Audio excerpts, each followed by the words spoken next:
program we talk developments in various sectors with you know uh, growth in economy. And so this morning, my guest is from the European Union. Mr. Jyrki Torni is the team leader of the governance section at the European Union, and he will be my guest this morning on uh, Economic Hour. My name is Varflay Kamara. Let's just inform you that this program is live screened on um, LMTV Live Facebook page. We also relayed on OKFM in Monrovia, Classic FM in Kakata, Maigibi County, Radio Bang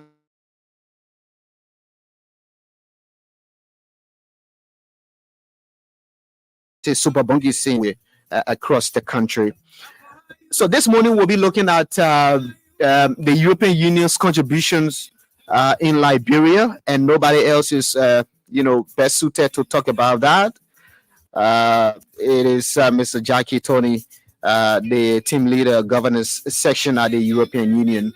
We are taking a very short break to be right back with my guest on Economic Hour this morning.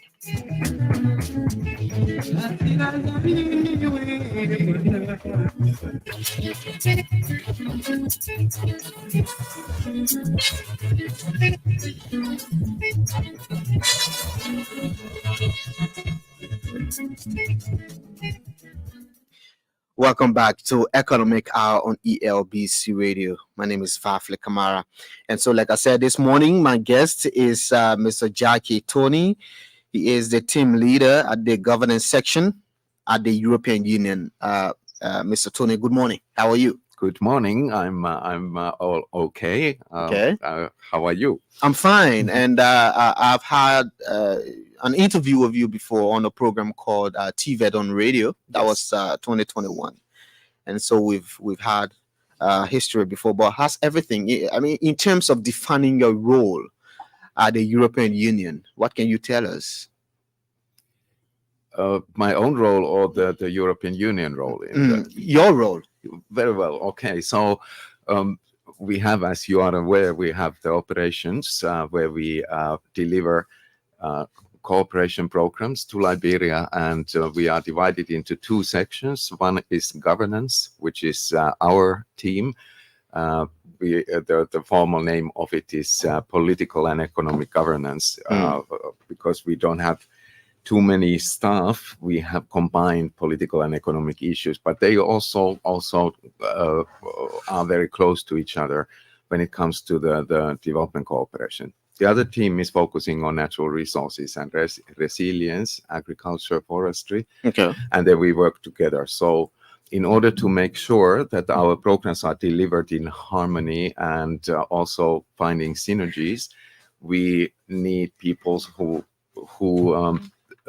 main job is the coordination part, not necessarily contract management, but coordinating with the government and with our other development cooperation partners. Okay. And this is my contribution in Liberia.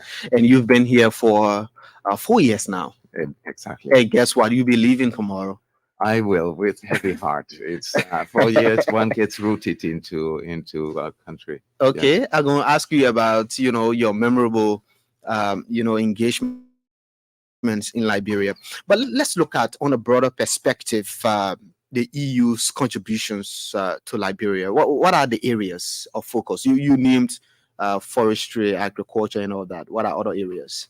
We have been doing quite a lot of infrastructure, roads, and electricity. Light Up Monrovia program is we have connected tens of thousands of people in the grid.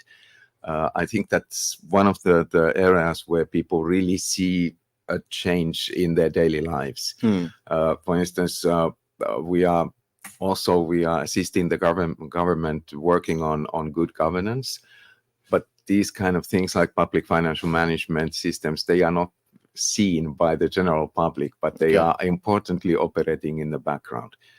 The TVET program is very close to my heart, and we are very, very proud of it. That's also a program, so technical vocational education and training is TVET. it will change lives. It will give purpose for young people, skills and identities. And of course, in the future, once they graduate, they have a chance to make income as well. Mm. Is there a specific area where the European Union places premium and emphasis on with regards to investment, where you say, okay, I will pump in more money into this because this is close to our heart right now, given the atmospheric condition of the situation?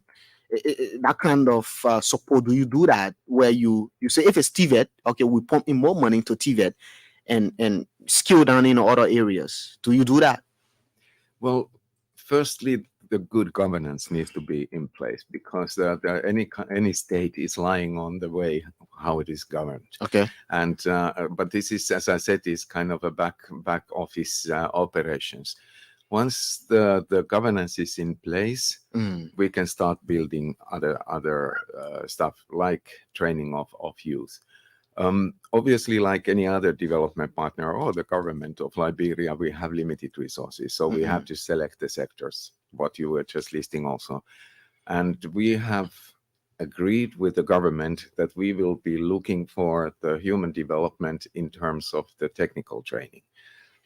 There were at one point discussions on basic education, but we think that our comparative advantage is more on the technical education. And we also feel that Liberia really needs skillful workforce, especially if the focus is on the infrastructure like road building. We need staff who can do it.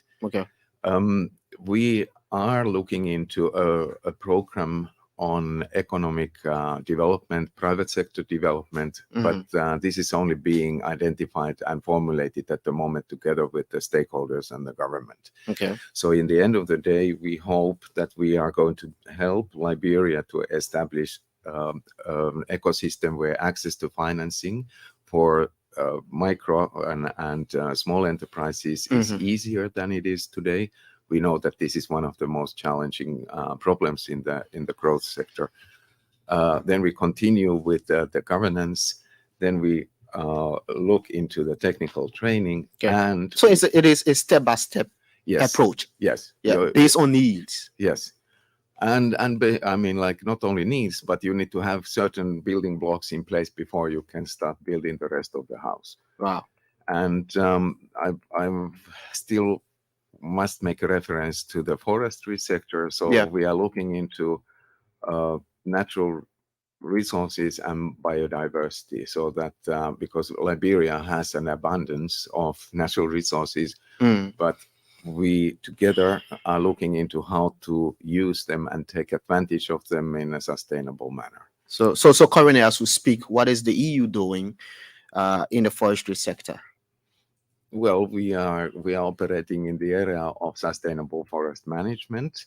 I myself come from Finland, which is 75% covered by forestry, and then the neighboring country, Sweden, they also have an embassy here, and we consider that in this sector we have a comparative advantage and experience. So sustainable management, mapping on what areas of the forest can be used commercially and what should be left in natural form. Also, in the end of the day, as I was talking of the building blocks, once the sustainable exploitation of the forestry is developed, we will have skilled people who can bring added value to the logging, for instance. So at the moment, mostly the logs are exported, but in the future, with the vision, you will export carpentry, you will export furniture, and also be able to make cabin fitting, etc., in your own buildings. And now you were talking about a skilled workforce. Does that apply to the workforce in the forestry sector? Yes. Okay. Agriculture, road maintenance, construction, uh, we are looking at the moment where to potentially to expand, but also other member states of the European Union are working in the TVET sector, including Sweden, Germany, and France. And France is looking, for instance, in hospitality sector.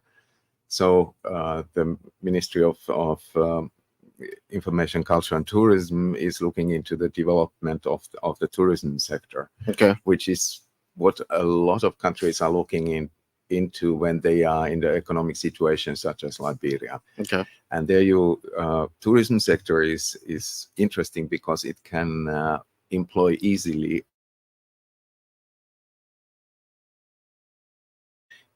employ people who are living with handicap, and then it can employ people with high level economic education.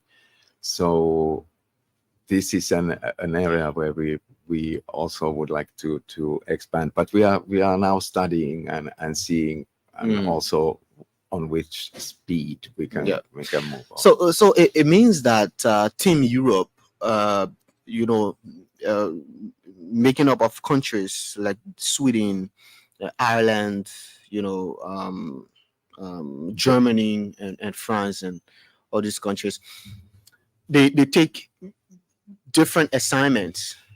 They invest in various sectors under the European Union. That's how it works. Well, European Union, of course, is a union established by its member states, and then we are mandated to operate in various sectors. Development cooperation sector being one of them. Mm-hmm. So the European Union member states will contribute to the budget of the EU development aid, but we have come to understand actually quite some time ago that it would be a good idea if we determined the focal areas where we want to make a change and brought all our resources, also the bilateral country by country envelopes. And so therefore we are now working closer and closer together.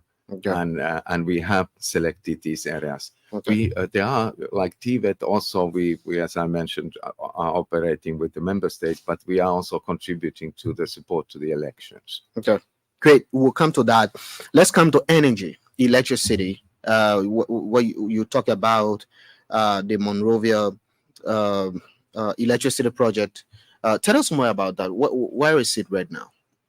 Well, the further funding is finalized, and we are not going to continue in that sector in a couple of years' time, but we still have funds that are not committed. So we are contracting and we continue. So the idea is to further connect households into the grid. Of course, then there is the production of energy, which is another question, but we are not looking into that too much. We have been through the European Investment Bank contributing to the building of the Mount Coffee power plant, but at the moment we are focusing on connecting households into the grid. Okay, so that's what is it done in collaboration with the Liberia Electricity Corporation? Absolutely, everything we do together with the government. Okay, and household connections is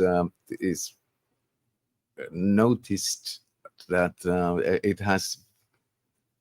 We think of cooking and electric light, but it has spin-off effects such as education or participating to going to school and many other good things that will come after a household is connected to the energy grid. So this is again, it's like building blocks. We need to have family units who are able to go on with normal modern life without too much of hurdle and putting energy into something that they should not be doing. So, for instance, collecting burning wood instead of studying. So that's why the household connections are important to us. So at the end of the project, how many households are there being targeted to be connected? I can't remember exact figure because this is not in my team. Oh, okay. But I would say 36,000 if I take it out of the thin air. In Monrovia? And surrounding of Monrovia. Oh, yeah. Okay. That's that for electricity. Let's come to the economy, because the program is so structured in a way that whatever we discuss, we look at the impact, the overall impact on the economy. All that you do, what sort of economic impact that have on the country in general? Well, the idea is when I read the PAPD, the Proport agenda, the development agenda of the country. Yeah, I always in my job I pay attention and put emphasis on the growth. Okay. So it's obviously if the government and governance is functioning, if infrastructure is in place, if business climate and regulation are all in place, and we have skilled labor force, investment is coming to the country, and that will then create growth. It will create jobs and wealth and well-being for everyone.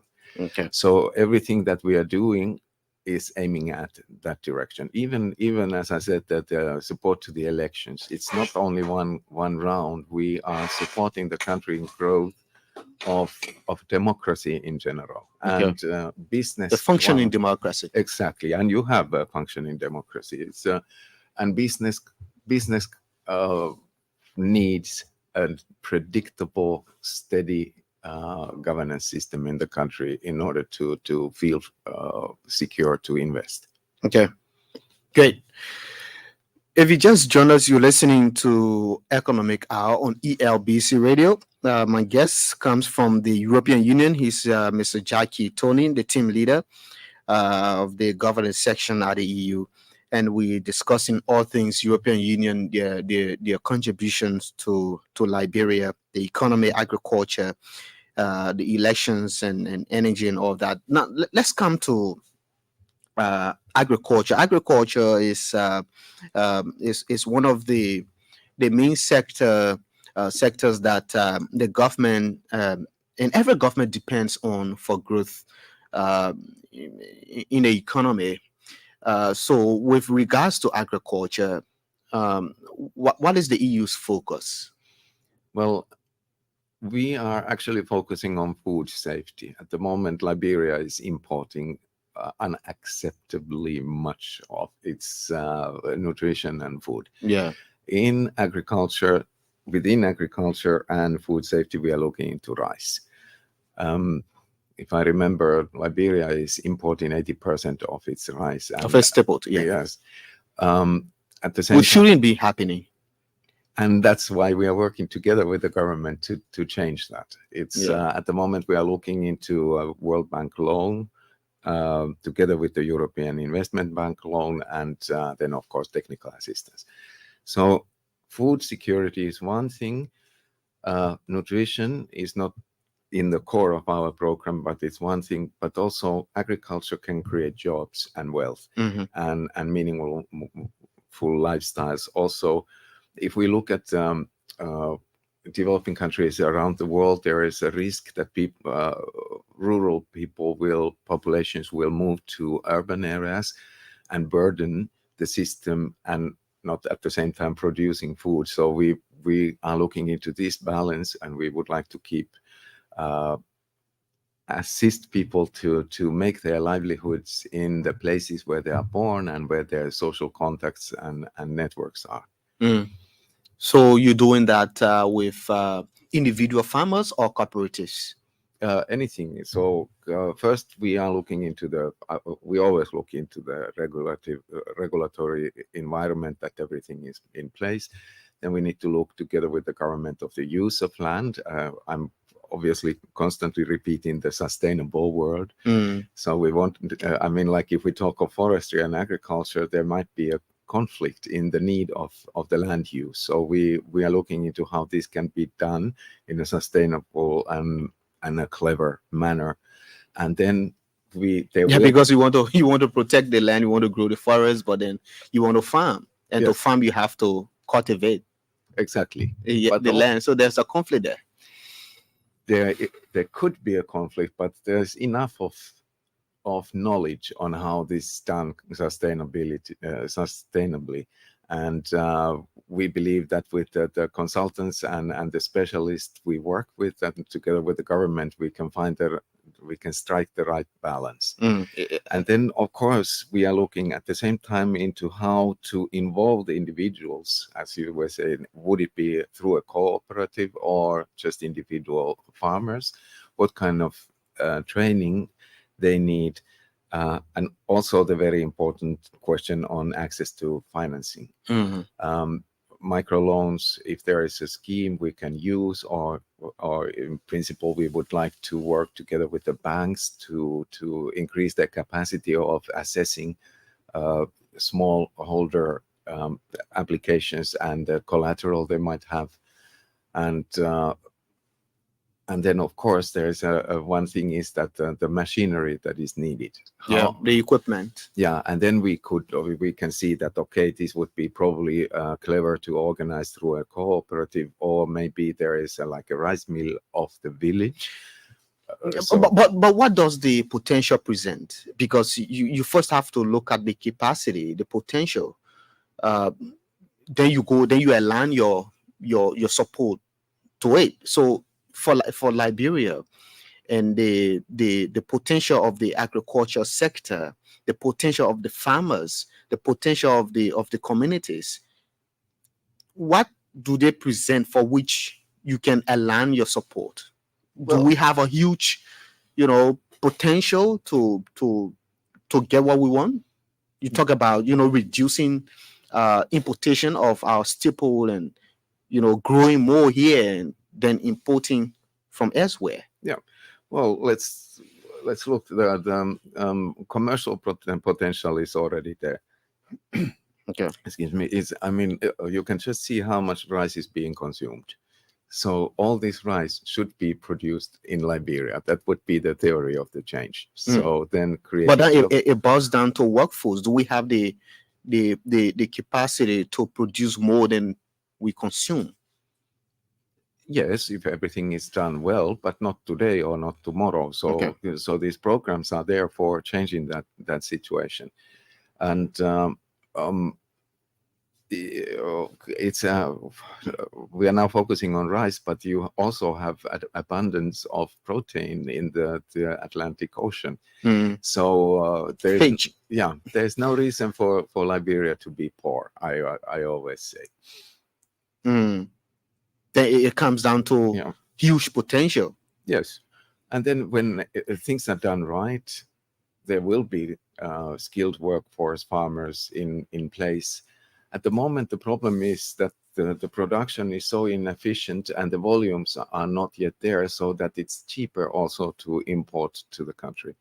So we need to change this. At one point, it needs to be changed in any case. That way I want to know, what is the EU doing to change it from your own support standpoint?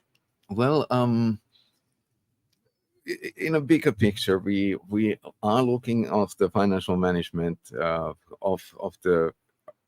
land. We are looking into the public goods, and we are looking into the revenues that they are used in a right way. Then, so that's creating a conducive environment. Then we start to look into what kind of crops are good in what areas, how to use the land, and what skills are needed, and what kind of financing is needed. And this, of course, we do with the government. So we are not going to walk in the forest and say there will be a rice field here. It's but these changes, they take years. Exactly. But if no one begins at any point, then the change will never be there. Yeah, I'm seeing a semblance of that with Africa Rice, what they're doing in Bonk and Maigibi and other counties, planting rice and also doing fish. Yes, Yeah, this is what fish and our rice farming. yeah our ambassador calls this a sushi Sushi. sushi project. Yeah. So, but it seems as if we're doing it on a very low scale. Yes, at the moment, but you have to start from somewhere. I said it's again the building blocks that you can then build on. Mhm. So large scale commercial farming is not yet happening. Of course, there's like Who starts first? well, it's the Ministry of Agriculture Okay. who needs to get the adequate resources and the adequate transfers. Okay. But it's, as I said, also the financing sector need to be adapted Yeah. so that in general, in the ideal world, none of these would need a government intervention if the economic system would work fine. Okay.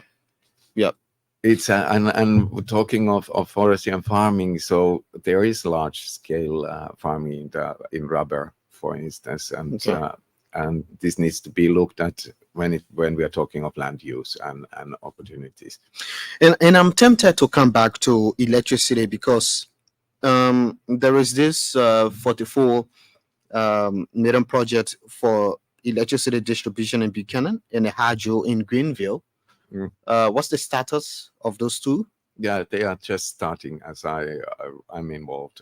It's the other team that is doing it, but I think that we were delayed with the start of those projects because of the contractual issues and regulatory issues with how the EU operates. And now we have finalized the necessary addendums into the financing agreement. So this is very technical talk, and we are ready to start. Okay. How soon? That's very difficult to say because if you look into a program like that, you need to do, after everything is in place, you need to do the procurement, and procuring a program that will build electricity connections is very complex. I mean, like if you get an offer of bill of quantities, it can be literally half a meter high pile of paper. So analyzing that, looking for who is best, what is the best offer and best available to carry out the work. So they are about to start. But the work will still go on. Yes. Yeah, because it will be a huge boost to those communities. Yeah. Yeah. So recently the European Union and the government of Liberia signed 88 million agreement in 4 support areas programs. What are those areas? And give us the idea of that. Yeah. So the focal sectors that have been mentioned are forestry and biodiversity and food systems. Those are what we call the Team Europe initiatives, where the member states that are in the country also are focusing their efforts at the same time in synchron. Then we have the support to the elections, so the October elections, and an additional investment in TVET, so the technical vocational training. Okay. So I know the election is a short term because it's maybe October, maybe second round, November, December, something like that. But the other areas is it long term or what?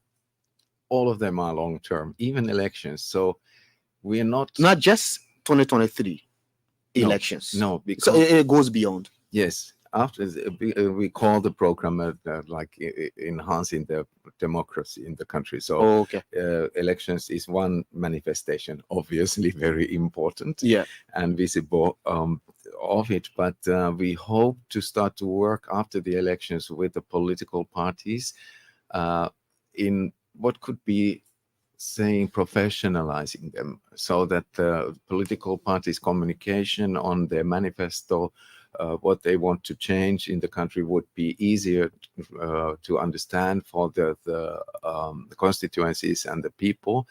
And then we hope to work together with the legislature in again professionalizing their functions. So archiving, several issues that they had access to information when it comes to general public.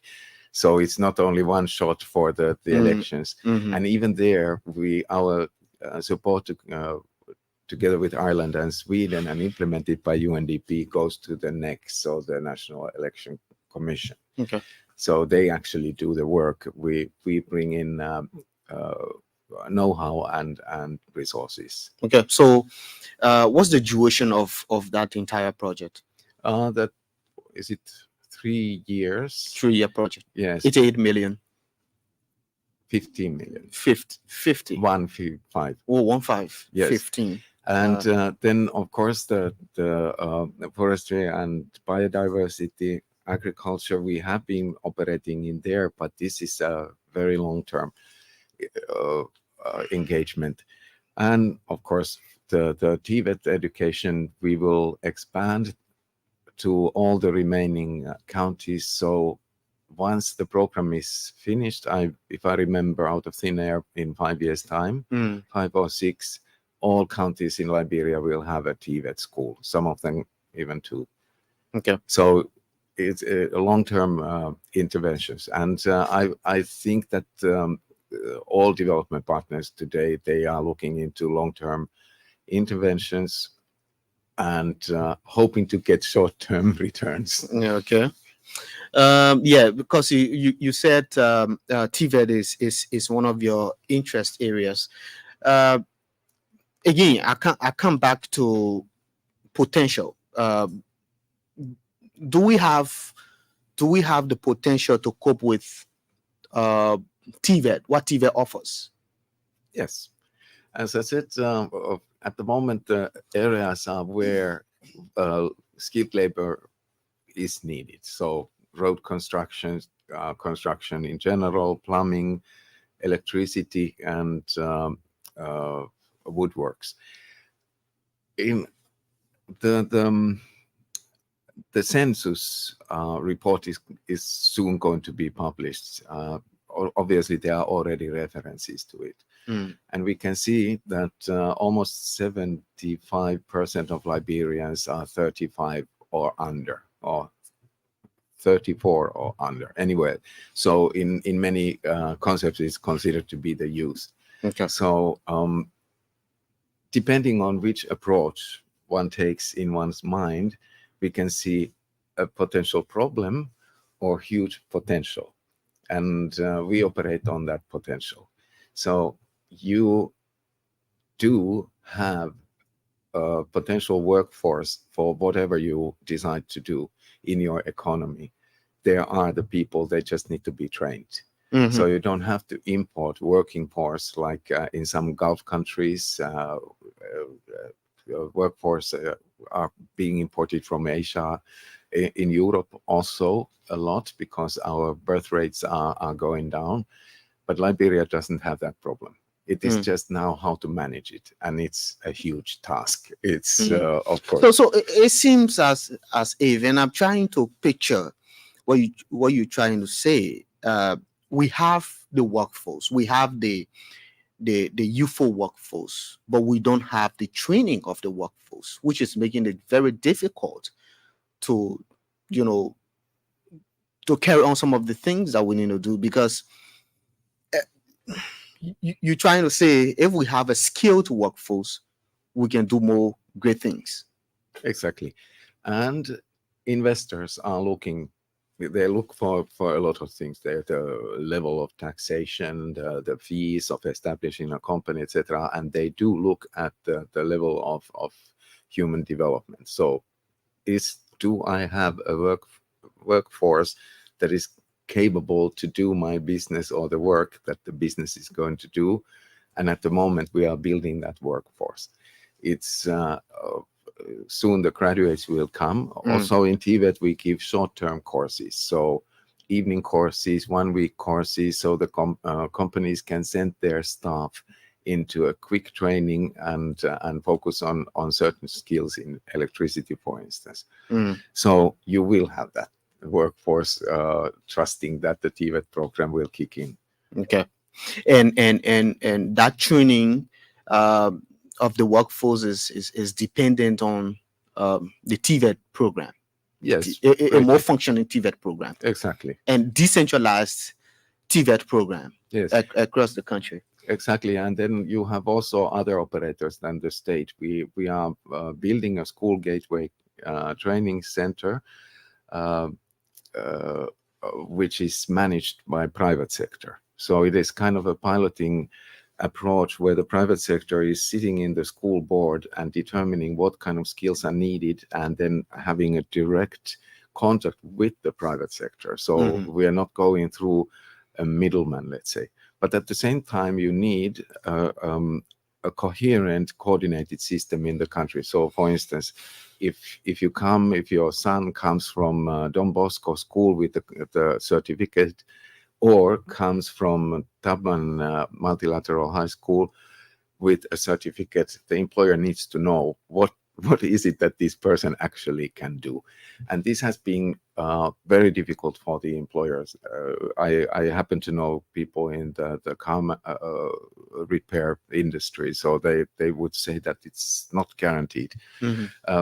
Part of the problem is that the schools have not had the adequate equipment. So basically, the training part has only been in theory. But now we have electricity boards and equipment, and people actually can have that. So the government need to coordinate this, and they need to create a system where the private sector can trust that if I come, it's like university system. If I have a degree, it means this and this and this. Now we are building that. So again, it makes it easier for a foreign investor or a domestic investor to invest, knowing that there will be workforce and I can trust that their training is adequate and meeting my needs based on the available equipment. Exactly, that too, but also that, for instance, if we talk of electricity, there's a lot of danger in there for fire and electric shocks, etc., so that these workers know the regulation of the country, they know how to protect themselves, and then of course the end users. It's a barrage of issues, from having a functioning and decentralized TVET program, to having the equipment in the TVET schools, to having the safety issues on the part of those that you've trained and all that. And the teachers. Yeah, we have now receiving back from trainers who've been trained in South Africa, Zambia, and Kenya to become fully fledged. Is it or not the EU project? Yes. Okay. So we need to have skilled teachers so that we can have skilled workers trained by those teachers. is a connecting point. One connects the other. Anyway, you're listening to Economic Hour this morning on ELBC Radio. My name is Varflay Kamara, and my guest comes from the European Union. This morning, Jyrki, Torni, and I are looking at the EU's contributions to Liberia in every sector. We've looked at forestry, energy, the economy, elections, agriculture, and some of the financial agreements the EU has signed with the government of Liberia. Let's look at future initiatives of the EU. I know you may be taking an assignment in South Africa. Yes, but you are quite aware of future initiatives of the EU in Liberia.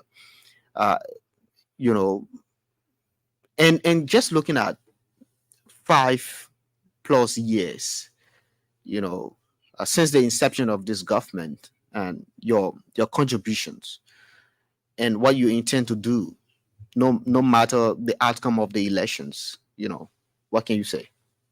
Yes, I like that emphasis, no matter what outcome of the elections, because this is a business for Liberian people. Yeah, we will always stand by you don't look at government. You look at the Liberian people. We are very happy if there is a government. So Well, as with the youth, we have now established that it's a potential and can be used. We are looking also the inclusion of women into the society to use their fullest potential. Women. So we continue with fighting violence against women. In the future program, we have had this spotlight initiative that is coming to end this year, but then we want to continue in the abolishing violence in its all forms against women. And because we already know from elsewhere that women inclusion to social, political, economic life will directly contribute to the growth of the and wealth of the nation. So this we will not abandon. Then we are looking now a new program that is the economic growth, private sector development, where we are going forward quite boldly. We are looking to 25 million in next year's program to private sector development, where we are already we have studies seeing what parts do not work and what could be improved. We are looking in general in what I'm repeating myself with the access to financing. It's a typical problem in a country of the state of Liberia. So on one hand, the banking sector is quite fragmented. Also, they are not focusing on job creation as we look into it. Of course, it's not banks are not there to create jobs. They are to deliver financing. Yeah, access to finance. Exactly. And then here we see together with the banks how we try to increase the bank's own capacity to assess small loans. We look into the duration of the maturity of the loans is very short at the moment, so it's not conducive.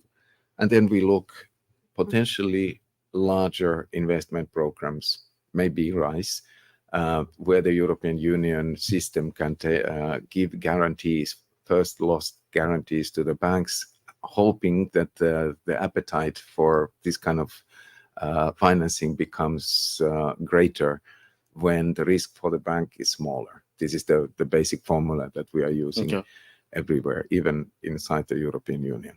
And to do that, there must be a trust between the borrowers and the banks. So you have to create that trust. Obviously. Yeah. And so with the involvement of the EU, the bank will have enough confidence in that business. Yes. Hopefully. And then also we look into, of course, in the agriculture, let's take that sector again, so that the people who need financing, that they can make what we call bankable projects, so that they will understand what's involved. They can present their ideas in the way the bank can understand, and then they will have a shared understanding and trust. And okay, Jyrki, let's see if we can take some calls. Maybe you want to listen to Liberians, their concerns and some of the questions that they may have to ask you on the show this morning. Again, we like to say, if you just joined us, you're listening to Economic Hour on ELBC Radio. My name is Varflay Kamara. My guest this morning is Jyrki Torni, the governance section team leader at the European Union. And we're looking at all things EU's contributions to Liberia. Just to inform you that this program is live on LNTV Facebook Live page. We are also relayed on OKFM, Classic FM in Magibi County, Radio Banga Super Bongis in Bon County, Voice of Gompa in Ganta, Nimba County. So call us on 080514096, 08805140960, or 077058 1886, 0770581886, 080514096, and be live on the program this morning. As we are with the cause, Jackie, the EU, is it going to continue on this particular format of development, sustainable development contributions in Liberia? They're going to be a little bit of shift in what you do currently. But let's take this call before I come to you with that. Good morning. Good morning, sir. Yeah, morning.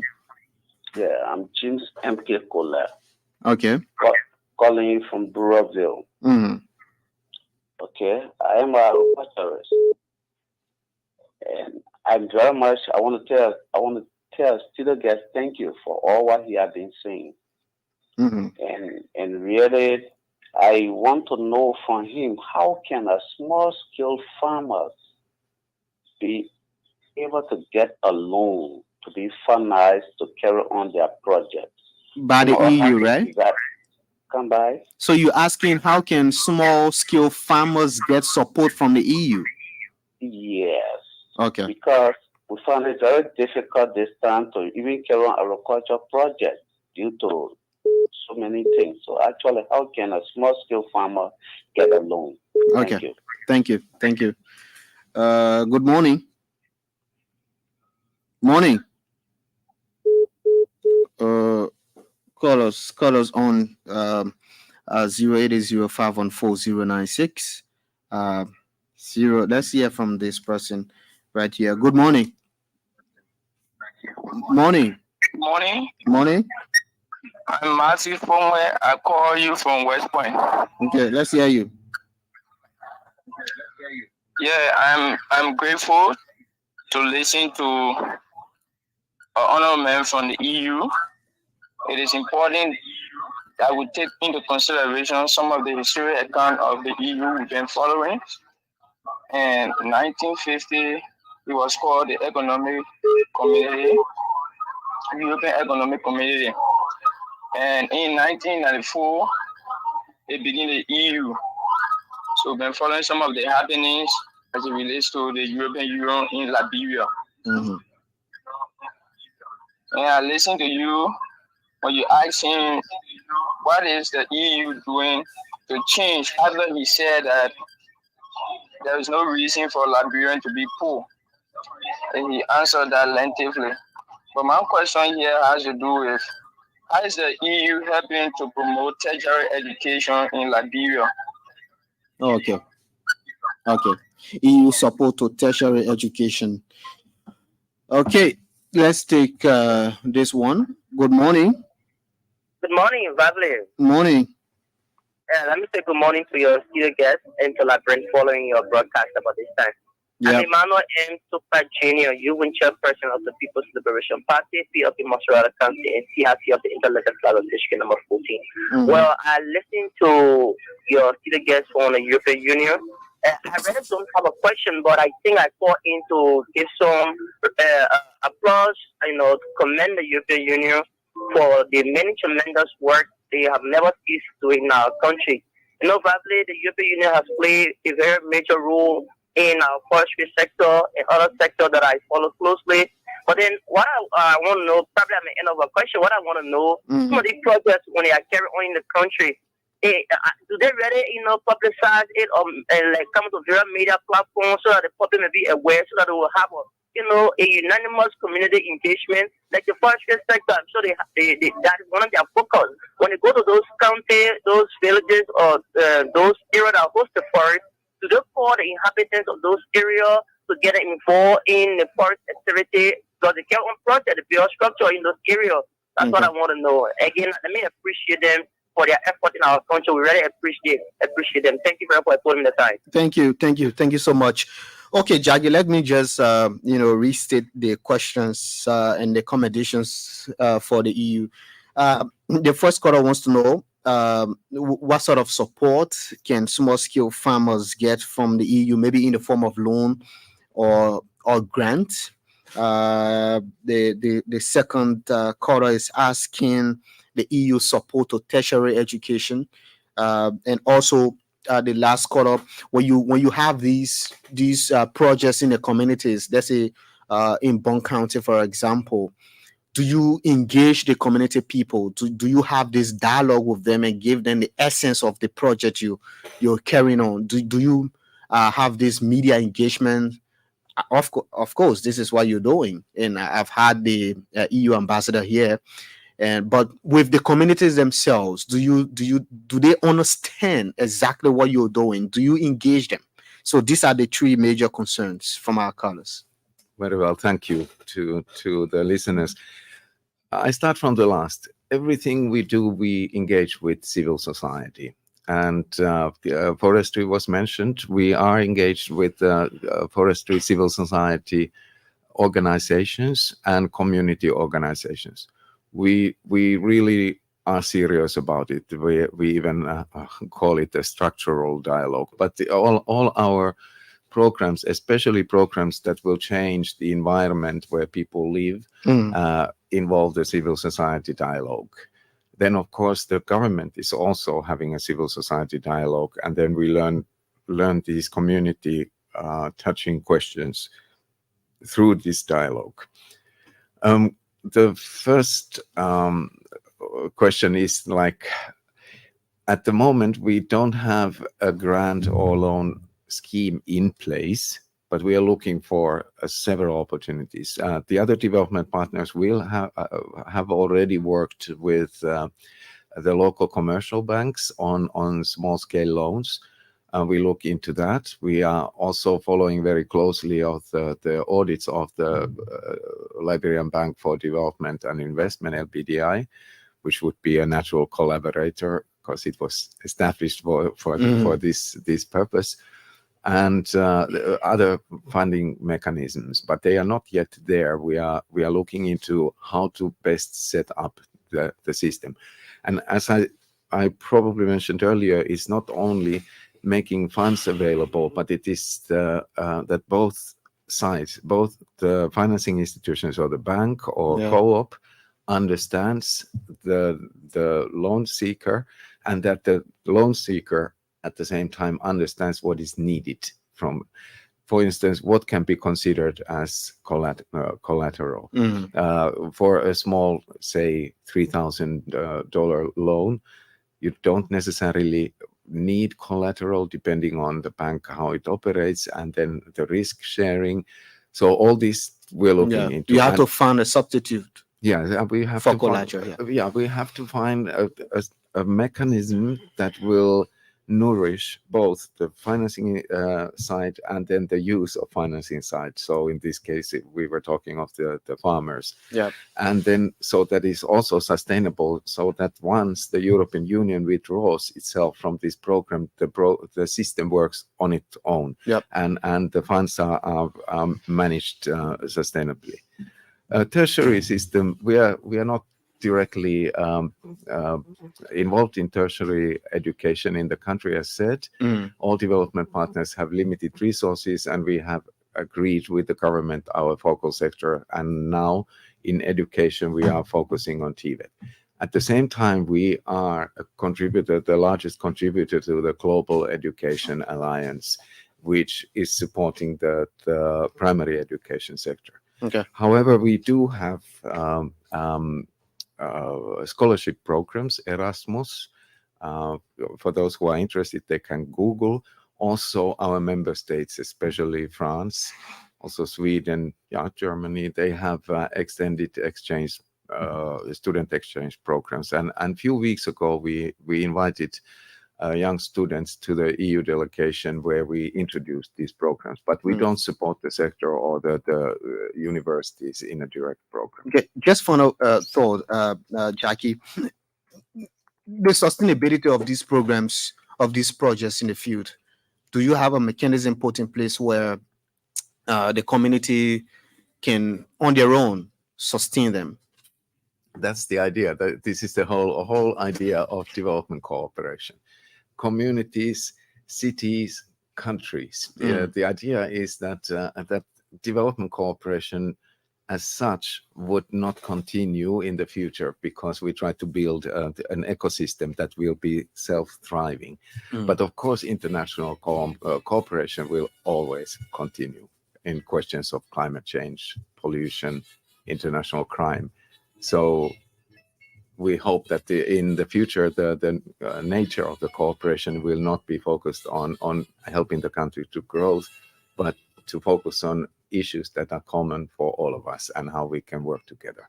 Okay. Well, it's been a pleasure speaking with you, Jyrki, this morning. Pleasure. Thank you very much. And as this is my last working day in Liberia, I want to say a heartfelt thank you to all Liberians for having made my stay in your wonderful country so interesting and pleasure. Thank you so much. Well, he's Jyrki Torni. He is the governance section team leader at the European Union, and he's been my guest this morning on Economic Hour.